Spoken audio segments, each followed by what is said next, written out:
শক্তিকে অবনত রাখো, সংযম রাখো। ওয়াহফাজু ফুরুজাহুম, এবং তোমাদের লজ্জা স্থানকে হেফাজত করো। যালিকা আযকা লাহুম, এটাই তোমাদের জন্য পবিত্র হওয়ার জন্য উত্তম মাধ্যম।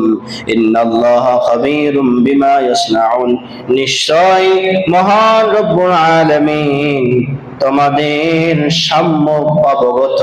وقل للمؤمنات يغضضن من أبصارهن ويحفظن فروجهن, এবং মুমিনা নারীগণ ঈমান এনেছো, وقل للمؤمنات يغضضن من أبصارهن, এবং তোমরাও তোমাদের দৃষ্টি শক্তিকে অবনত রাখো, সংযম রাখো।